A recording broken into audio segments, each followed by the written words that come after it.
बोलती पुस्तके. ज्यांना वाचनाचा नाद त्यांना बोलती पुस्तके घाली साद. आमचं चॅनल सबस्क्राईब करा आणि सबस्क्राईब करायला इतरांनाही सांगा. नमस्कार श्रोते मित्र हो, बोलती पुस्तके सादर करीत आहे लेखक M.B. तोडकर लिखित कथा अखेरचं गंठन. सुरेखा ताईंच्या बंगल्यामोहर गल्लीमधल्या बायांची गर्दी बघून निर्मलाबाई म्हणाल्या, काय हो सुनंदा काकी, कसला घोळका झालाय सुरेखा ताईंच्या बंगल्यापुढे? काय नाही, त्या सुरेखाबाईंनी नवीन डिझाईनचं छान गंठन आणलंय काल, त्या बघायला गल्लीमधल्या बायका गोळा झाल्यात. सुनंदा काकी घराकडे जात जात म्हणाल्या, होय काय? असं म्हणून निर्मलाबाईंनी घराचा दरवाजा पुढं केला आणि सुरेखाताईंच्या बंगल्याकडं आपसुकच पावलं वळली. बघतोय तर प्रत्येक जणींची गंठन हातात घेऊन सुरेखाताईवर प्रश्नांची नुसती सरबत्ती चाललेली दिसत होती. किती? 5 तोळ्यांचा आहे काय? एकीनं प्रश्न विचारला. एकदम पैसे द्यावं लागतात का हप्त्यानं दिले तर चालत्यात? तोवर दुसरी, ही कसली डिझाईन आहे म्हणायची? आधी ऑर्डर द्यावी लागली का तयारच घेतलं? एकीचं उत्तर देईपर्यंत दुसरी, मग तिसरी, अशा प्रत्येकीच्या प्रश्नांची उत्तरं देता देता सुरेखाबाई घायकुतीला आली होती. निर्मलाबाईंची परिस्थिती तशी साधारणच, पण तिलाही गंठनाची विचारपूस ही करायचीच होती.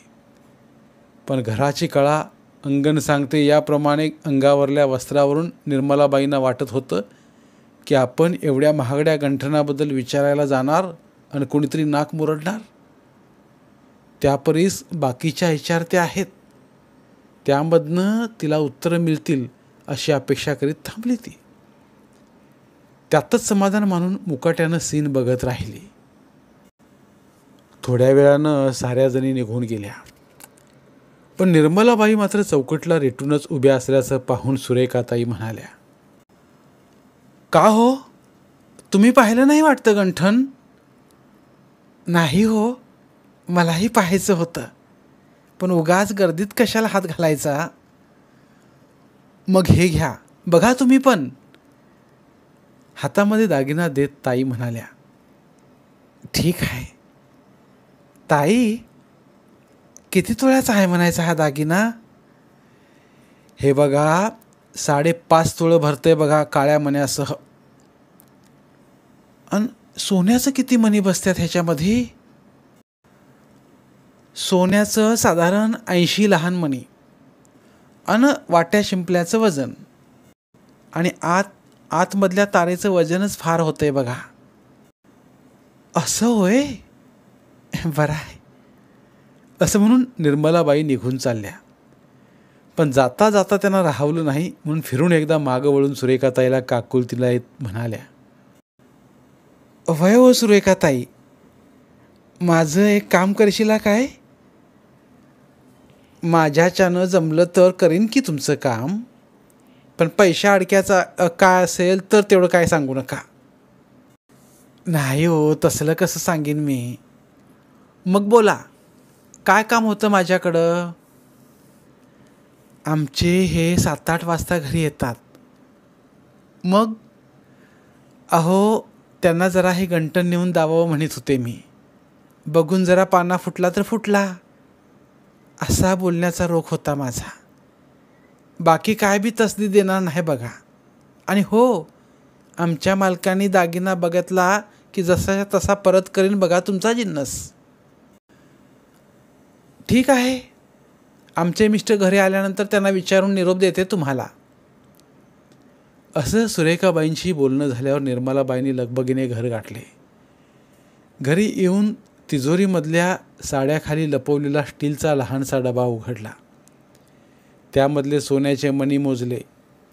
नवऱ्याच्या नोकरीची आता शेवटची 4 वर्षे राहिलेली. स्वाभिमानी आणि निस्पृहपणाने सरकारी दरबारी काम करणाऱ्या दिनकररावांच्या पत्नीला उभ्या आयुष्यात एक गंठन घ्यायची ऐपत असू नये याची खंत उराशी बाळगूनच निर्मलाबाई मागच्या 4 वर्षापासून तयारीला लागल्या होत्या. दरवर्षी दिवाळीच्या सणाला दागिना म्हणून गंठनासाठी 4 वर्षांपासून सोन्याचे 5-10 जमेल तसे मणी दर साली जमवित होत्या. नवऱ्याच्या नोकरीला अजून 4 वर्षे राहिलीत, तोवर गंठन पुरं होऊन गळ्यात पडल अशी आशा धरून घरगृहस्थी चालवित होत्या. दिनकरराव हे बांधकाम खात्यामध्ये वरिष्ठ लिपिक पदावर काम करीत. फार म्हणजे फार कडक शिस्त असलेले दिनकरराव सरकारी पैशाचा कुठेही अपव्यय होणार नाही याची पूर्ण खबरदारी घेऊनच कामकाज करीत. स्वतःच्या टेबलावरील कामेही बिनदिक्कत आणि निस्पृहपणे होत होती. मात्र इतर टेबलावरती कामामध्ये होणाऱ्या गलथान आणि भ्रष्ट कारभारावर फक्त नजर ठेवून असत. पण अशा कामात ढवळाढवळ करणे म्हणजे पायावर कुऱ्हाड मारून घेण्यासारखे असल्याने कानाडोळा करणेच सोयीचे झाले होते. मुख्याध्यापकांपासून ते शिपायांपर्यंत कंत्राटदारांना हाताशी धरून भ्रष्टाचाराच्या गंगेमध्ये प्रत्येकजण कसा हात धुतोय हे पाहत बसण्याशिवाय त्यांच्यापुढे पर्याय नव्हता. शेवटी मनात म्हणायचे, जो इळा खाईल त्याची फाटेल, असे म्हणून नित्याचा गाडा ओढत चालले होते ते. आणि येईल त्या कष्टाच्या कमाईत घराचा मोडका तोडका डोलारा सावरू लागले होते. नोकरीच्या सुरुवातीची 10-15 वर्षे ही लग्न, बायकोची एकाला 2 बाळंतपणं, यामध्ये एक वेळेचं सिझरीन मुलांचे लहानपणाची हौस, त्यांचे शिक्षण, आजार पाणी, किरकोळ संसारोपयोगी वस्तूच्या खरेदी, यामध्ये नोकरीमधली 10-15 वर्षे जिकरीची आणि जोखमीची ठरली. संसारात कितीही आर्थिक ताण पडला तरी वाममार्गाचा अवलंब करायला दिनकररावांचे मन कधी धजवले नव्हते. सोबतचा स्टाफ झाकपाक आलिशान गाड्यांमधून फिरायचा. सदान कदा पार्टीमध्ये मशगूल दिसायचा. चैनीत अय्याशीमध्ये जीवन जगणारा वर्ग कार्यालयामध्ये आणि वास्तव्याच्या ठिकाणी सुद्धा असायचा. राहत्या कॉलनीतले अधिकाऱ्यांचे डोळे दिपवणारे आलिशान बंगले, त्यांच्या दारामधल्या इम्पोर्टेड आलिशान 4 चाकी गाड्या, तर काहींच्या मुलांकडे सुद्धा महागड्या किमतीच्या दुचाकी गाड्यांचा मोह दिनकररावांच्या निस्पृह मनाला कधीच भेडसावत नव्हता. पाहून फक्त म्हणायचे, ज्याचे त्याचे नशीब. पण घरी आल्यानंतर मात्र बायकोपोरांच्या प्रश्नांना उत्तरे देता देता भेंडळून जावं लागत होतं त्यांना. मोठा मुलगा अनिकेत आणि धाकली श्यामल यांनी आत्ताशी तारुण्यात पदार्पण केलं होतं. दोन्ही मुले माध्यमिक शिक्षण संपवून कॉलेज जीवनामध्ये दाखल झाली होती. परिसरामधल्या आणि शेजारपाजाऱ्यांचे ऐश आराम आणि सुखवस्तू जीवन पाहून त्यांचा कोंडमारा झाल्याचे त्यांच्या प्रश्नाच्या सरबत्तीवरून दिनकररावांना स्पष्ट जाणवत होते. आणि अशाच एका दिवशी दिनकररावांच्या डोक्यावर प्रश्नांचा बॉम्ब पडला. तारुण्यात पदार्पण केलेल्या अनिकेतने सांगितले, दादा, माझ्याबरोबरची सारी पोरं दुचाकी 4 चाकीनं कॉलेजमध्ये येतात. मला मात्र सायकलनं अथवा बसनं जावं लागतंय. याचा थोडा तरी विचार करा की. यावर दिडमूड होत दिनकरराव म्हणाले, अरे बाळा, आपण सचोटीने अन निस्पृहपणाने सत्याने जगणारी माणसं. नुसत्या पगारावर भागवायचे म्हणजे तारेवरची कसरत होते माझी. मग बाकीच्यासारखं तुम्हाला कमवायला कसं जमत नाही? दुसरी नोकरी धरायची नाही का? त्या शर्वरीच्या बापाने 20 लाखांचा बंगला बांधला. शेखरच्या बाबांनी स्वतःसाठी 15 लाखाची 4 चाकी घेतली आणि शेखरसाठी तर 2-2.5 लाखांची बाईक पण घेतली. आपल्या कौलारू बसक्या घराच्या दोन्ही अंगाला जरा डोकावून बघा. राजवाडे आहेत, नुसते राजवाडे, आणि मध्ये आपले हे कौलारू 3 खोल्यांचं झोपडं. ही सारी तुमच्या खात्यामधलीच मंडळी ना? मग तुम्हीच असे कंगाल आणि भिकारडे कसे? ते काही नाही, मला 8 दिवसात बाईक पाहिजेच. निदान सेकंड हँड तरी घ्यावी म्हणतोय मी. चिरंजीव प्रश्न झाडत चालले होते आणि दिनकररावांच्या डोळ्यांच्या कडा पाणावत होत्या. दिनकररावांनी तोंड बाजूला करीत पाणावलेले डोळे पुसले आणि सांगितलं, अरे अनिकेत, वाम मार्गाने कमावलेल्या पैशाला खूप वाटा असतात, पण सचोटीने आणि प्रामाणिकपणाने कमावलेला पैसा हा योग्य मार्गालाच जात असतो. आता आता दुसरं काहीतरी सांगा. सारखं सारखं एकच रटाळ तुंतुना ऐकून कान गंजलेत माझे.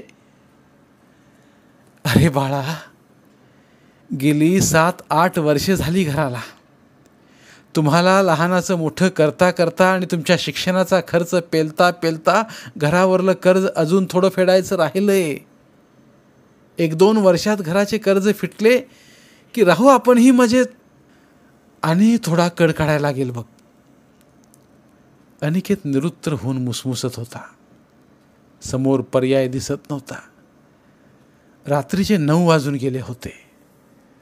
न राहून दिनकरराव म्हणाले, आता साऱ्यांनी जेवण करून घेऊ, म्हणजे जरा राग शांत होईल.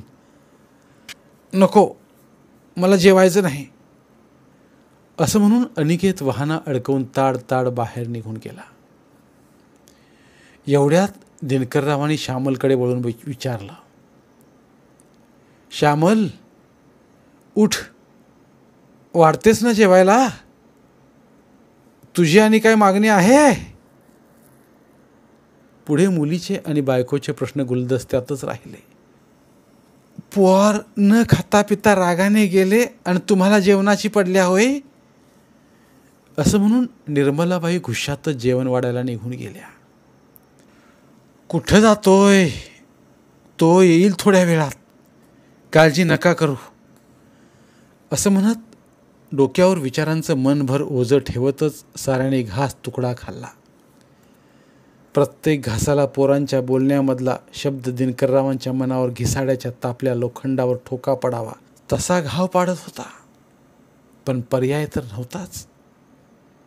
दिवसा मागून दिवस जात होते. अनिकेत आणि श्यामला दिवसेंदिवस भरात येत होती. दिनकररावांनी घरासाठी काढलेल्या कर्जाचे हप्ते आत्ता कुठे पूर्ण झाले होते. अनिकेतच्या कॉलेजचे आत्ता शेवटचे वर्ष सुरू होते आणि येत्या दिवाळीला अनिकेतसाठी एक नवी बाईक घ्यायची अशी हूल दिनकररावांनी अनिकेतला घातली होती. पण आता शेवटचं वर्ष, त्यात 2-4 महिने कॉलेज राहिलेले, त्यामुळे दात गेल्यावर हरभरं काय कामाचं, असं म्हणून अनिकेतची बाईकवरून फिरायची इच्छा पूर्ण मेलेली दिसत होती. तरीही होय नाही करीत उधार उसनवार करून दिनकररावांनी दुचाकी एकदाची घरी आणली. पूर्ण कॉलेज जीवनामध्ये दुचाकीवरून फिरण्याची हौस, मित्रमैत्रिणीमध्ये मिरवण्याची हौस जवळजवळ संपुष्टात आली होती. त्यामुळं घरामधल्या दुचाकीकडे पाहण्याचा आणि वापरण्याचा मोह अनिकेत टाळू लागला. शेवटी एके दिवशी दिनकरराव म्हणाले, अरे अनिकेत, बघ, तुझ्यासाठी म्हणून माझ्या खाजगी खर्चात चिमटा देऊन मोठ्या जिकिरीनं ही दुचाकी आणली आहे. ती आता तू वापरत का नाहीस? दादा, ज्या टायमात ही गाडी हवी होती त्यावेळी मिळाली नाही. आता का उपयोगाची मला ही गाडी? अरे बाळा, अजून आयुष्य खूप मोठं आहे तुझं. तुला अजून खूप शिकायचं आहे. तेव्हा भविष्यात ह्या गाडीचा तुला खूप खूप उपयोग होईल. आणि हे बघ, सचोटीच्या पैशातून घेतलेली वस्तू आहे ही.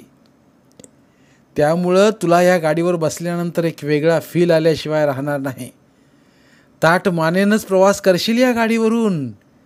मी फक्त या दुचाकीबद्दल सांगत नाही, तर पुढच्या आयुष्यावर बोलत आहे. थोडा विचार कर. म्हणजे अजून तुमचं तुंतुणू सुरूच राहणार आहे तर, असे म्हणत अनिकेतने कॉलेजची वही सायकलला अडकवली. झपदिशी टांग टाकून पायडेल मारत दृष्टी आड झाला तो.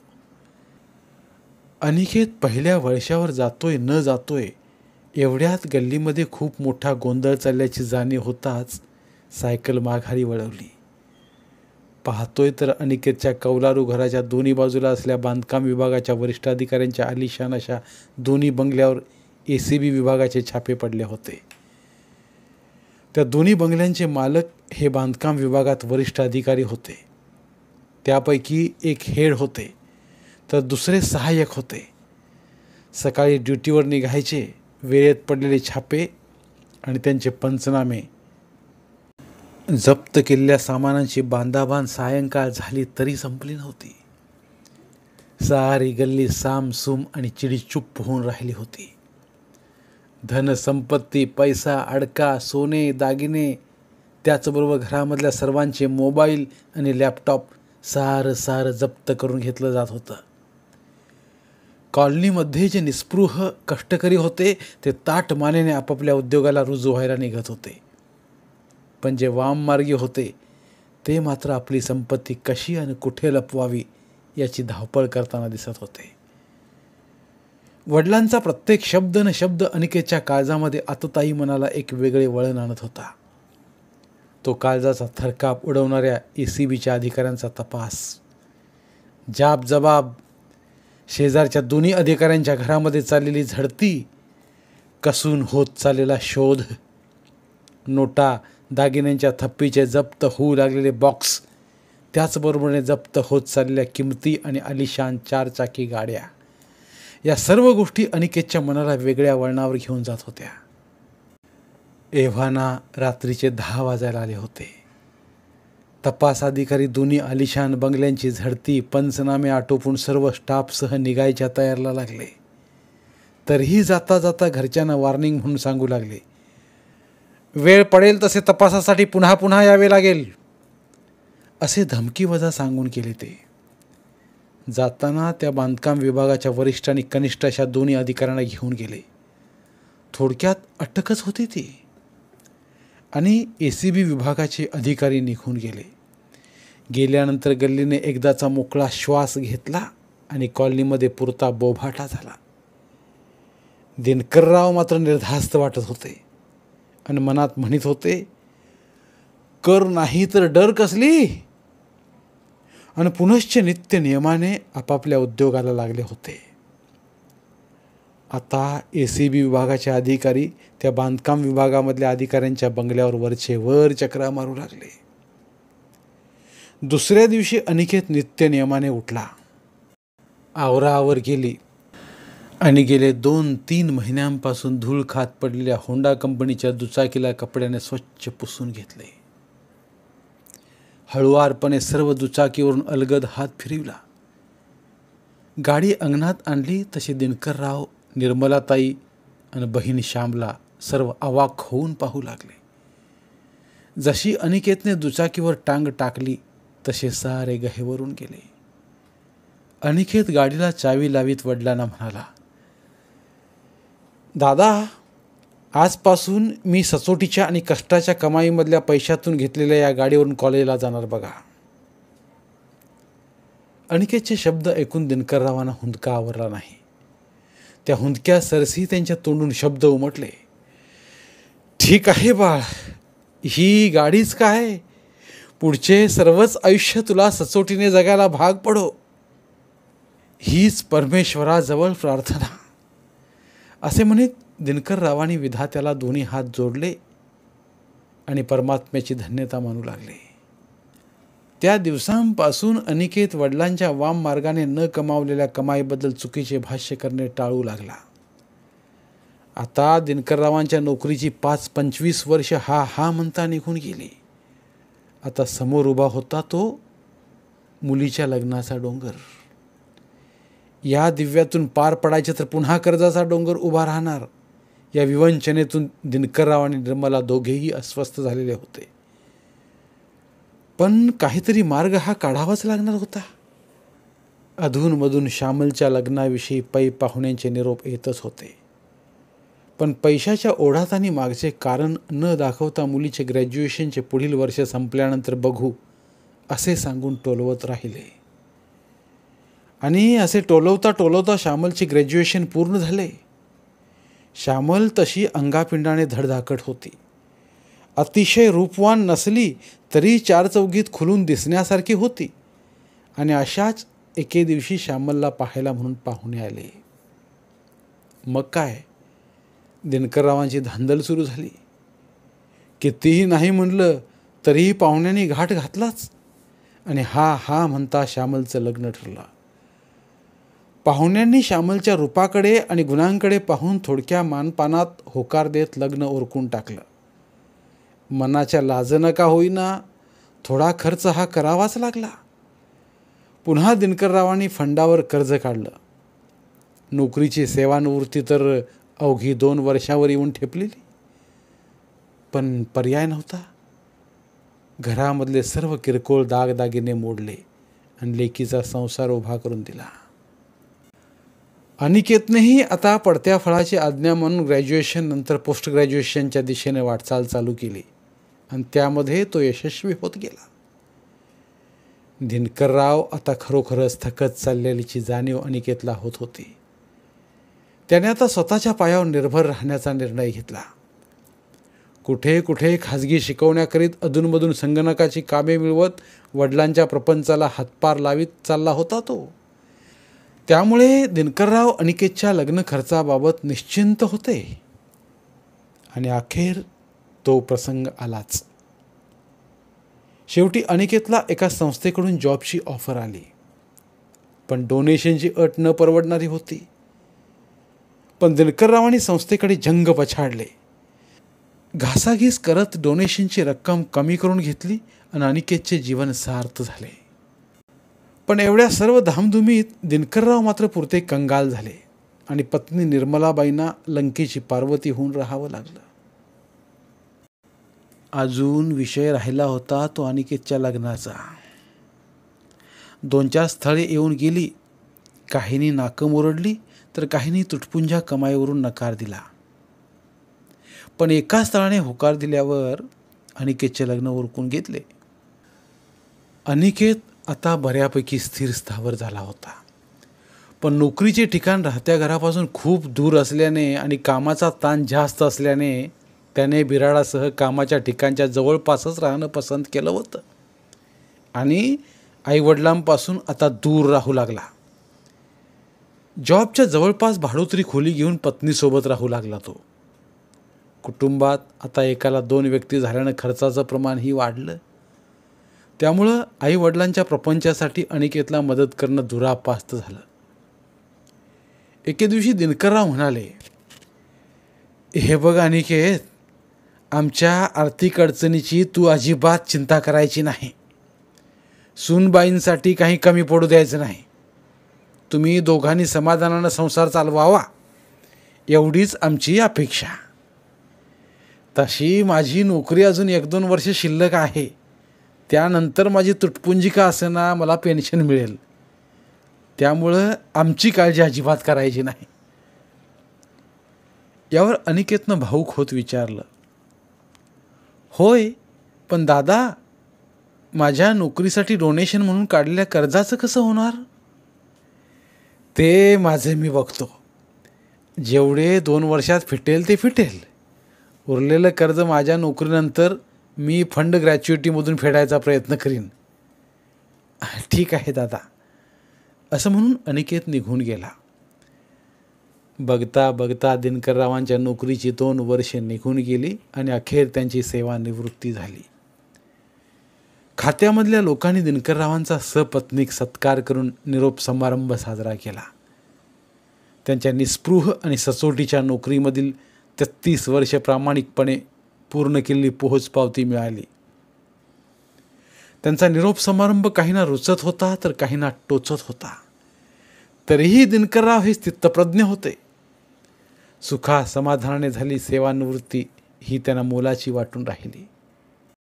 आता सेवानिवृत्तीच्या वाटेवरला काळ नुकताच सुरू झाला होता. आयुष्यात साठवलेल्या फंड ग्रॅच्युइटीच्या पुंजीमधला काही पैसा हा अनिकेतच्या नोकरीवेळी काढलेल्या कर्जाला भरण्यात आला. उर्वरित पैसा हा वृद्धापकाळाच्या भवितव्यासाठी ठेवला होता.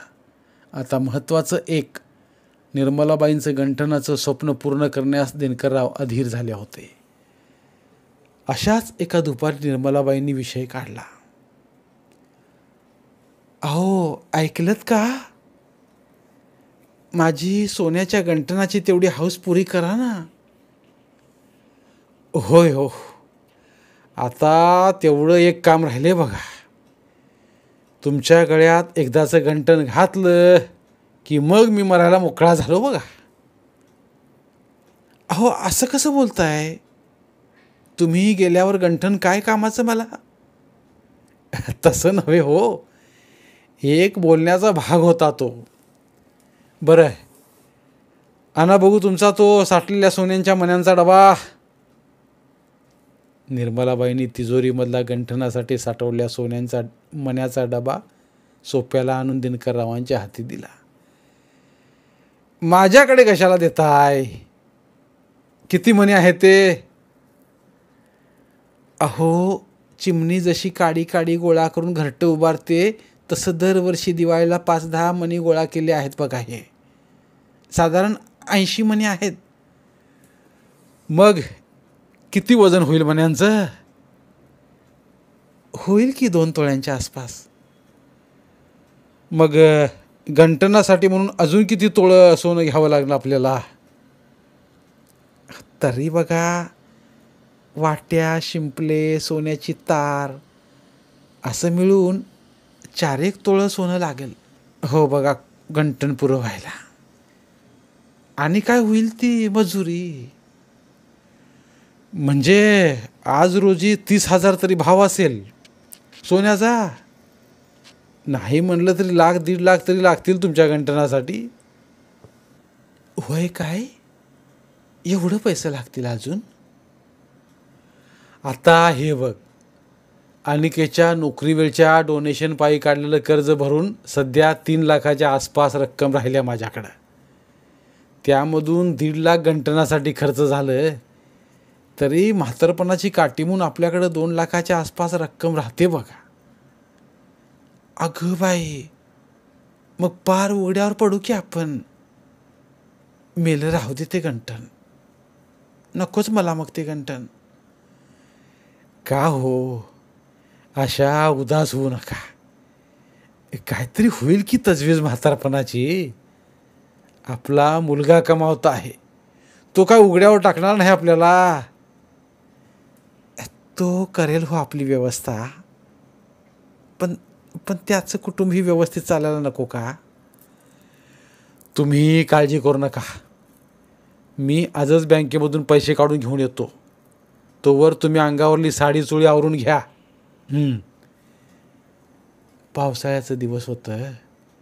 बाहेर रिपरिप सुरूच होती. दिनकररावांनी छत्रीचा खटका दाबला. छत्री उघडली आणि तडक बँकेकडे धाव घेतली. बँकेमधून 1.5 लाख रुपये काढले. तोवर निर्मलाबाई आवरून तयार झाल्या. दोघांनी रिक्षामधून सराफ कट्टा घातला. स्टीलच्या डब्यातून आणलेले सोन्याचे मणी सोनाराकडे देत निर्मलाबाई म्हणाल्या, दादा, हे माझ्याकडचं सोन्याचं मणी वजन करून घ्या आणि आमच्यासाठी एक छानसं गंटन द्या. यावर सोनार सोन्याच्या मण्यांचे वजन करीत म्हणाला, हे बघा ताई, तुमच्याकडच्या मण्यांचं वजन 2 तोळ्यांपर्यंत भरतंय. तुम्हाला गंटन किती तोळ्यांपर्यंत हवा आहे? हे बघा सोनार दादा, 5 ते 6 तोळ्यांपर्यंत रक्कम आहे आमच्याकडं, तेही या मण्यांच्या हिशोबासह. ठीक आहे. असं म्हणून सोनाराने गंटनाचे डेमो पीस दाखवणे सुरुवात केली. दादा, आपणाकडं तयार असं गंटन मिळत नाही काय? होय, मिळेल की, पण ते आपणास पसंतच पडेल हे सांगता येत नाही. तरीही तयार असलंच गंटन दाखवा बघू, दिनकररावांनी सूचना केली. तयार असलेल्या गंटनाचे बरेच नग दिनकरराव आणि निर्मलाबाई समोर ठेवण्यात आले. त्यापैकी एकही नग निर्मलाबाईंना पसंत पडत नव्हता. यावर सोनार म्हणाला, एवढ्यासाठी आम्ही तयार गंटनाऐवजी डेमो पीस दाखवित असतो. शेवटी दिनकरराव म्हणाले, ठीक आहे, तर डेमो पीसच दाखवा. त्यानंतर डेमो पीसमधील एक गंटन पसंत करीत निर्मलाबाईंनी विचारलं, सोनार दादा, हा जिन्नस आमच्या पदरात किती दिवसांनी मिळणार? ताई, हा दागिना तयार व्हायला निदान 8 दिवस तरी लागतील. त्याचं काय हाय, पावसाळ्याचे दिवस आहेत, त्यामुळं कामगार जरा टंगळमंगळ करतात. कधी जादा पाऊस आला तर उशीर होतो कामगारांना. बरं, ते ठीक आहे, पण याची नक्की किंमत सांगा बघू. दिनकररावाने सोनाराचा विषय पालटत विचारलं. साहेब, याचं पूर्ण वजन मण्यासह बघा 5 तोळे आणि वरती 800 मिलीग्रॅम इतकं होईल अंदाजे. अंदाजे म्हणजे? अहो साहेब, या डेमो पीसवरून जे गंठन तयार होतं आहे ते प्रत्यक्ष वजन करता कमी जास्त भरतं आहे बघा. जर जादा वजन झालं तर तुम्हाला वरचे थोडे आगाऊ पैसे द्यायला लागतील बघा, आणि कमी झाले तर पैसेही कमी भरायला लागतील.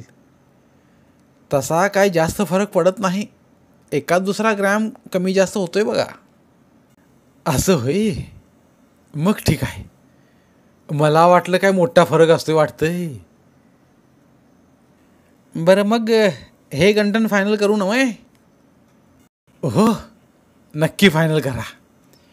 तुम्हाला आता ॲडव्हान्स म्हणून किती देऊ म्हणता? दिनकररावांनी सोनारला एका दमातच विचारलं. असं करा, तुमचे सोन्याचे मणी आमच्याकडे आहेतच, अंदाजे 1,00,000 रुपये ॲडव्हान्स म्हणून द्या. आणि आज वार बघा सोमवार आहे, पुढच्या सोमवारी बाकीचे अंदाजे 50,000 रुपये घेऊन या आणि तुमचा जिन्नस घेऊन जावा साहेब. ठीक आहे म्हणत उभयंता बाहेर पडले. निवृत्तीनंतरचा तो दिवस दिनकरराव आणि निर्मलाने खूप स्वच्छंदीपणाने घालवला. दिवसभर चांगल्या हॉटेलमध्ये चहा, नाश्ता, संध्याकाळी सुंदर अशा भोजनालयामध्ये डिनर, असा संपूर्ण दिवस जोडप्याने आनंदात घालवला आणि रात्री रिक्षाने परत आपल्या घरट्याकडे रवाना झाले. दुसऱ्या दिवसापासून ते येणाऱ्या रविवार मावळेपर्यंत निर्मलाबाईंची घरामध्ये आणि गल्लीमधल्या आयाबायांमध्ये गंठनाची एकच चर्चा घुमत राहिली. पण नियतीने मात्र निर्मलाबाईंच्या आणि दिनकररावांच्या आनंदावर आणि स्वप्नावर विरजण हे घालायचेच ठरवले होते. त्या साठीकडे झुकलेल्या जोडप्यावर काळाने आघात केला. रविवारच्या रात्री मध्यान्हकाली निर्मलाबाई अंथरुणावर अचानक उठून बसल्या. त्यांच्या गळ्याभोवती एक मोठ्या सुपारी एवढी गाठ दिसू लागली होती. त्याने गळ्यावरून हात फिरवता फिरवता दिनकररावांना झोपेतून जागे केले. अहो, हे बघा, माझ्या गळ्याला कसली तरी गाठ लागते हाताला. दिनकरराव अर्ध्या झोपेतून खाटदेशी उठून निर्मलाच्या अंथरुणाजवळ आले. त्यांनी ही गाठ चाचपून पाहिली आणि त्यांच्या पायामधलं बळच केलं. त्यांनी त्या गाठीबद्दल नक्की ताडलं होतं.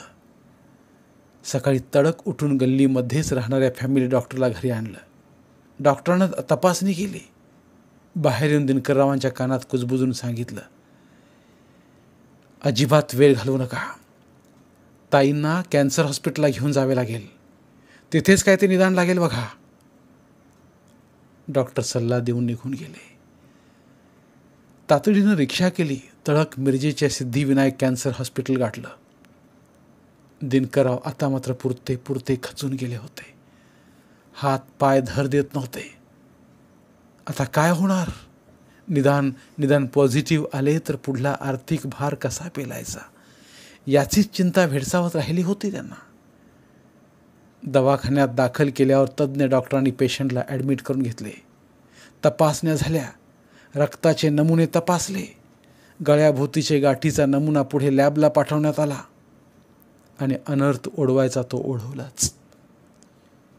गाठीचे नमुने तपासणीमध्ये कॅन्सर म्हणून घोषित केले.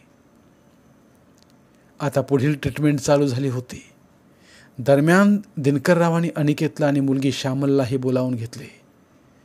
गंठनासाठी म्हणून ठेवलेली 50,000 रुपयांची रक्कम वगळता फंडामधील पुंजी ठार संपत चालली.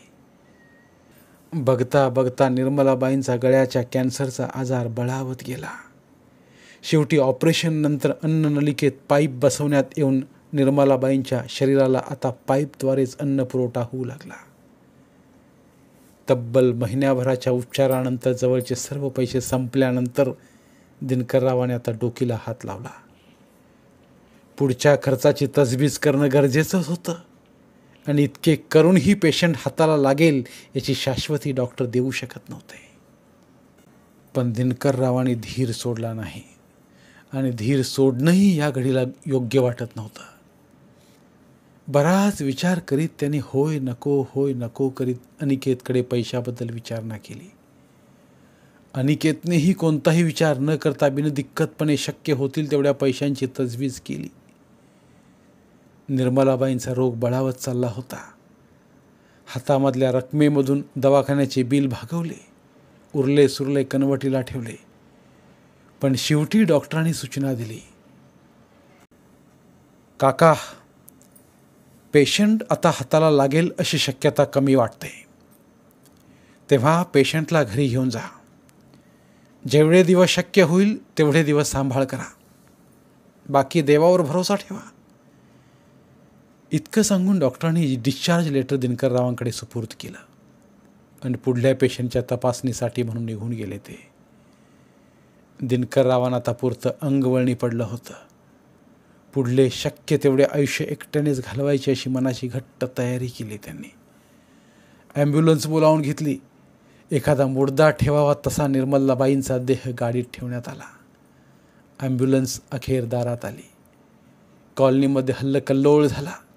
तरी दिनकरराव स्थितप्रज्ञ होते. चेहऱ्यावर अथवा मनावरलं दडपण केव्हाच निघून गेलं होतं. म्हणण्यापेक्षा केव्हाच मृतप्राय झालं होतं. मुलगा, सूनबाई, मुलगी, नातवंड सारी गोळा झाली.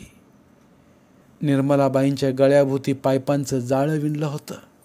फक्त डोळे आणि हातपाय हलताना दिसत होते.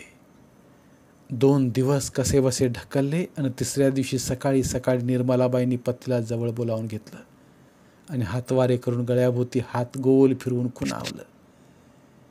दिनकररावांनी रोग ओळखला आणि म्हणाले, तुमचं सोन्याचं गंठनच म्हणायचंय काय तुम्हाला? निर्मलाबाईंनी होकारार्थी मान हलवली. डोळे क्षीण होत चालले होते. तरीही गंठनाची हौस अपुरी राहिलीची खंत राहून गेली होती. होय, लक्षात आलं माझ्या. अनिकेतला तुमच्याजवळ थांबवतो आणि लगेच गंठन घेऊन येतो सोनाऱ्या काढून. असं म्हणताच निर्मलाबाईंच्या चेहऱ्यावर गोड हास्य उमटलं. ते हास्य सर्वांना अनोळखी असलं तरी दिनकररावांनी डोळ्याने टिपलं. दोघांची हालचाल आणि गुप्तगू अनिकेतला नवखं होतं. न राहून अनिकेतनं आणि त्याच्या पत्नीने दिनकररावांना विचारलं, दादा, काय म्हणते आहे हो आई? पाणावल्या डोळ्याने दिनकरराव म्हणाले, अरे बाळा, तुला नाही कळायचं आमचं पती पत्नीचं दुःख. पण तू घाबरू नकोस. तुला कुठलीही तोशीस होणार नाही बघ. फक्त एक काम कर, तासाभरात मी पेठेत जाऊन येतो. तोवर तू आईच्या उशाला बस, मी आलोच. एवढं बोलून दिनकरराव उठले. रिक्षा ठरवली आणि तडक सोनाराचं दुकान गाठलं. आज सोनाराच्या दुकानाच्या 5-6 पायऱ्या चढताना दिनकररावांना पावलं जड वाटत होती. पायांनी मनाच्या बेड्या जखडल्यागत भासत होतं. हळूहळू पायऱ्या चढून दुकानामध्ये प्रवेश केला त्यांनी. सोनार अवाक होऊन पाहू लागला. 2-3 दिवसात दागिना न्यायला येणारी व्यक्ती 2 महिन्याने सराफाकडे कशी, याची विवंचना करीत सोनाराने विचारले, काका, का उशीर झाला आपल्याला? अरे बाळा, त्या दिवशी दाखवलेलं गंठन मला देशील का? हवं तर तुला सध्या मी 50,000 रुपये देतोय. उरलेली किरकोळ रक्कम आपण नंतर हिशोब करू. अहो काका, कसं शक्य आहे हे? इतका महागडा जिन्नस मी तुम्हाला पूर्ण हिशोब न करताच कसा देऊ? अरे, पुरे आयुष्य सचोटीने आणि प्रामाणिकपणाने जगलोय आम्ही नवरा बायको. माझी बायको आता 2-3 दिवसांची सोबती आहे बघ. कापऱ्या आवाजात दिनकरराव सांगत होते. सोनार आणि त्यांचे सर्व कामगार हातामधले काम थांबवून संभाषण ऐकू लागले. अखेर सोनाराच्या डोळ्यांच्या कडा पाणावलेल्या दिसत होत्या. त्यालाही पाजर फुटला आणि कामगारला ऑर्डर पॅक करायला सूचना दिली त्याने. जवळचे 50,000 सोनाराकडे सुपूर्द करीत दिनकरराव म्हणाले, फार उपकार झाले बघा सोनार दादा. गंटनाचे पार्सल ताब्यात घेतले. हळूहळू पायऱ्या उतरल्या आणि रिक्षा करून लगबगीने त्यांनी घर गाठले. एव्हाना दुपार होत आली होती. बाहेर डेरा टिपकावा तसा पाऊस टिपकत होता.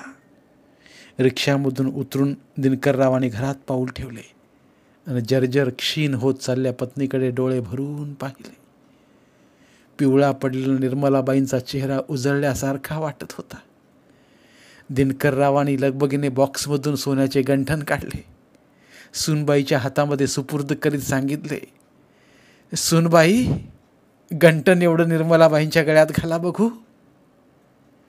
असे म्हणताच निर्मलाबाईंच्या चेहऱ्यावर आणखीनच तेज झळकल्याचे दिसून आले. अन्ननलिकेला जोडल्या पाईपचा अडसर दूर करीत सूनबाईंनी कसं बसं सोन्याचं गंठण निर्मलाबाईंच्या गळ्यात अडकवलं. क्षणात निर्मलाबाईंचे हात त्या गळ्यामधील गंठणावरून थरथरत्या अवस्थेत फिरू लागले. एक वेगळं समाधान दिनकररावांना दिसू लागलं होतं. आता दुपार टळून गेली होती. निर्मलाबाईंना 2 घास पाईप वाटे चारणे गरजेचे होते. त्यासाठी म्हणून दिनकररावांनी सूनबाईंना सूचना केली. सूनबाईंनी गडबडने सफरचंदाचा ज्यूस तयार केला. प्रथम 2 चमचे अनिकेतने पाईपद्वारे पाजले. नंतर सूनबाईने आणि शेवटी दिनकररावांनी 2-3 चमचे ज्यूस पाईपद्वारे पाजला. 3 चमचे कसेबसे निर्मलाबाईंच्या पोटात गेले आणि 4था चमचा रस मात्र अन्ननलिकेत लावल्या पाईपमधून गुळणी टाकून बाहेर पडला. निर्मलाबाईंनी मान टाकली आणि दिनकरराव आणि अनिकेत हुंदके देऊ लागले. गल्लीतल्या फॅमिली डॉक्टरला पाचारण करण्यात आले आणि अखेर डॉक्टरांनी तपासणी अंती सांगितले, शी इज नो मोर. डॉक्टरांची सूचना येताच सर्वांनी आरडाओरडा सुरू केला. आता निर्मलाबाईंच्या अंत्ययात्रेची तयारी सुरू झाली. आहेवबाईच्या मृतदेहाला अंघोळ घालून कुंकवाचा मळवट भरण्यात आला. कुंकवाच्या सड्याने सारे अंगण लाल झाले होते. निर्मलाबाईंच्या देहाला हिरवागार शालू नेसवण्यात आला. तो हिरवागार शालू आणि भाळीचा मळवट यामुळे निर्मलाबाईंचा चेहरा तेजोमय भासत होता. शेजारच्या आयाबायांनी निर्मलाबाईंच्या गळ्यामध्ये नुकतंच अडकवलेलं नवं कोरं गंठण त्यांच्या सूनबाईंच्या हवाली केलं. ठिबकणारं आभाळ आता खूपच गडद झालं होतं. हवेमधला गारवा मी म्हणत होता आणि दिनकररावांचं काळीज मात्र असल्या थंडगार वाऱ्यात सुद्धा करपत होतं. एका अहेव अशा मालन माऊलीची अंत्ययात्रा सुरू झाली आणि बघता बघता कॉलनीमधल्या एका हसतमुख खेळकर स्वभावाच्या साऱ्यांना लळा लावलेल्या निर्मलाबाई दृष्टीआड झाल्या. धन्यवाद. पुन्हा भेटूया एका नवीन कथेसह. साहित्यरत्न लोकशाहीर अण्णाभाऊ साठे यांना त्रिवार अभिवादन. लोकशाहिरांचं साहित्य अभिवाचन स्वरूपात लोकांपर्यंत पोहोचवणं हा आमचा संकल्प आहे. चला तर मग साहित्याचा हा खजिना सर्व मराठी जनांपर्यंत पोहोचवूया. जास्तीत जास्त शेअर करूया. पुन्हा एकदा धन्यवाद.